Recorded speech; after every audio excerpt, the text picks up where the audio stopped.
बच्चे इधर ध्यान दें। हमारा चैप्टर इकाई 6 कोशिका से अंग तंत्र तक, ठीक। कोशिका हमारे शरीर को बनाने वाली, जीवों को बनाने वाली सबसे छोटी इकाई है। पहले के चैप्टर में लिखना बंद करें सभी बच्चे, सारे लोग बंद करें लिखना।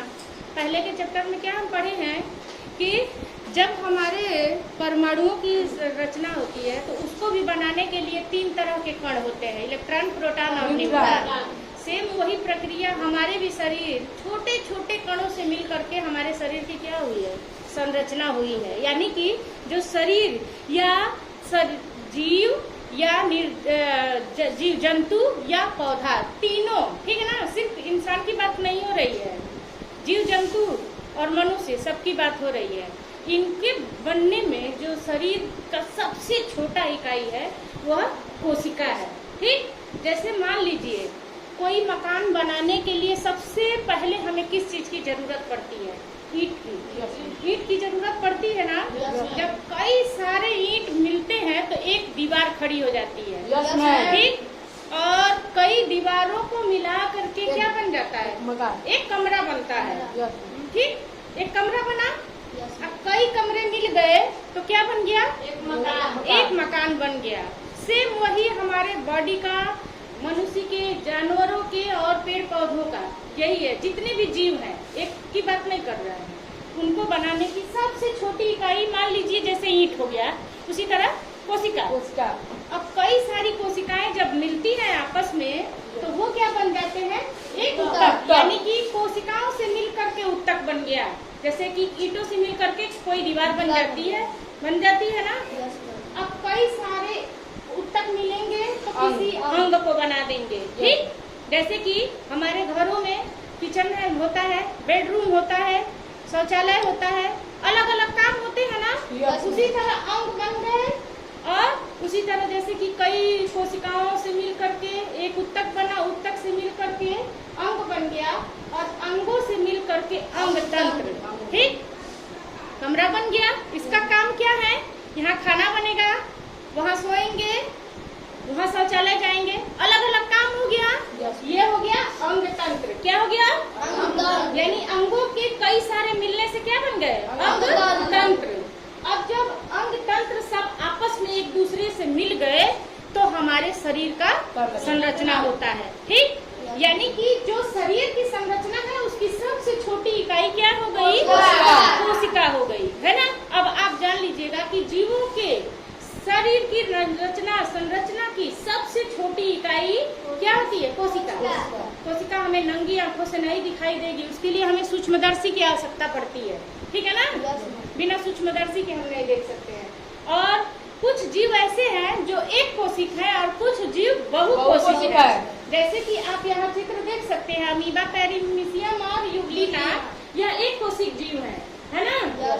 और बहुकोशिक जीव में हम मनुष्य, बंदर, बरगद का पेड़ और भी तमाम केचुआ, ये सारे जीव बहुकोशिक हैं, ठीक ना। कई तरह की उनकी कोशिकाएं डेवलपमेंट है अलग अलग काम करने के लिए, और वो कई सारे कोशिकाएं आपस में मिल करके अलग अलग तरह का ऊतक बनाती हैं और वो ऊतक मिल करके एक विशेष अंग बनाते हैं, ठीक। और उन विशेष अंगों से मिल करके अंग तंत्र, अब वो सारे अंग मिल गए तो एक शरीर की संरचना बन जाती है। आ गई समझ में बात। आगे ऊतकों के बारे में पढ़ेंगे कि कैसा ऊतक एक जैसा होता है, ठीक है ना। अब देखिए, जितने भी जीवित होते हैं कोशिकाएं, मनुष्य की, जंतु की या पेड़ पौधों की, उन सबको बनाने की सबसे छोटी इकाई, क्रियात्मक इकाई और रचनात्मक इकाई कोशिका है। यानी रचना भी वही कर रहा है, काम भी वही कर रहा है। हमारा हाथ हिल रहा है, हाँ? ये छोटे छोटे ये कोशिकाओं से मिल करके तो काम भी यही कर रहा है ना, और बनावट भी उन्हीं कोशिकाओं से मिल करके हुई है। तो देखिए, यह सारी कोशिकाएं जो भी मनुष्य में पाई जाए या जंतु में पाई जाए या पेड़ पौधों में, सबकी कुछ विशेषताएं होती हैं। आप छोटे से एक बीज को रोप देते हैं जमीन में, धान का रोपते हैं, वो धीरे से छोटा सा पौधा बनता है, फिर बड़ा होता है, फिर उसके बाद से उसमें से भी फल आने लगता है। बिना खाद पानी दिए वो बड़ा हो जाता है? नहीं, सूख जाता है। ठीक। और एक बीज से कितने बीज हुए उसके पेड़ में? कई सारे ना? Yes ma'am. पूरा बीज ही बीज हो जाता है। यानी कि हर जो भी जीवित कोशिका होगी उसमें वृद्धि होती है, यानी वो बढ़ता है। ठीक। Yes ma'am. और उसमें पोषण की आवश्यकता होती है। बिना पोषण के वो आगे नहीं बढ़ेगा। हमें भी पोषण की जरूरत है। तरह तरह के विटामिन, प्रोटीन्स, खनिज लवण की जरूरत है ना? संतुलित भोजन की आवश्यकता है। और उत्सर्जन, जब भी हम खाते हैं तो हमारे अंदर जो भी एक्स्ट्रा सामान होता है, एक्स्ट्रा जो भी एक्सेस होता है, उसे हम मल और मूत्र के द्वारा बाहर निकाल देते हैं। ठीक है ना? पेड़ पौधे भी कुछ निकालते हैं बाहर, उत्सर्जन करते हैं। आगे अभी पढ़ेंगे हम लोग, लेकिन आपसे पूछ रहे हैं। ऑक्सीजन तो श्वसन क्रिया है उनकी। ऑक्सीजन क्या है उनकी? श्वसन क्रिया है। ऑक्सीजन वो निकालते हैं, कार्बन डाइऑक्साइड लेते हैं। हम कार्बन डाइऑक्साइड निकालते हैं और ऑक्सीजन लेते हैं। ये तो हमारा श्वसन का क्रिया है। उत्सर्जन जो बाहर एकदम निकाल के फेंक देते हैं। आपका पत्ता नहीं, पत्ता तो उनका वृद्धि है, बढ़ रहा है। उत्सर्जन जो उनके लिए काम की चीज नहीं है।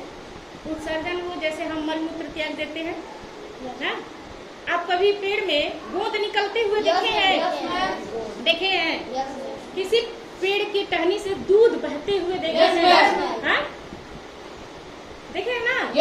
यानी कि वो उत्सर्जित कर रहा है। अक्सर पेड़ के पौधे पे क्या होता है? गोंद निकलता रहता है। हाँ?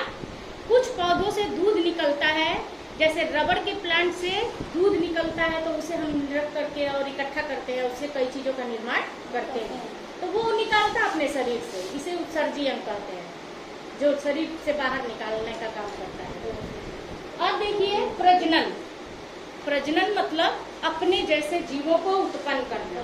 ठीक। हम भी अपने जैसे जीवों को उत्पन्न करते हैं, लड़का या लड़की। और धान के खेत में अगर धान बोएंगे तो वो धान ही निकलेगा, गेहूँ तो निकलेगा नहीं। यानी कि धान अपने जैसे ही चीजों को बड़ा करता है। गेहूँ डालेंगे, गेहूँ। कुत्ता के बच्चे कुत्ता ही होता है ना? हाँ? बिल्ली नहीं होता है। होता है? होता है? बिल्ली नहीं होता है। यानी कि अपने जैसे जीवों को उत्पन्न करने की क्रिया को क्या कहते हैं? प्रजनन कहते हैं, है ना? क्या अपनी वृद्धि और विकास करने के लिए। और श्वसन तो अभी हम समझा दिए आप लोगों को कि किस तरह से श्वसन हम लोग करते हैं। जिंदा रहने के लिए सांस लेना बहुत जरूरी है। इसे हम तंत्रिका कोशिका कहते हैं। आगे हम इसके बारे में पूरा जानकारी पढ़ेंगे।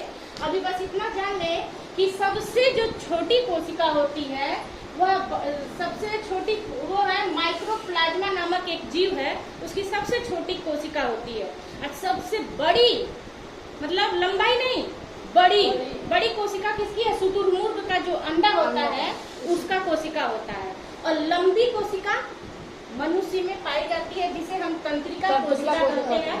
ये लगभग 1 मीटर तक पाया जाता है। इनमें देखिए डेंड्रान, केंद्रक, तंत्रिका, एक्सान, ये सारे आगे के चैप्टर में हम लोग क्या करेंगे? पढ़ेंगे। ये सारे कुछ उसमें पाए जाते हैं।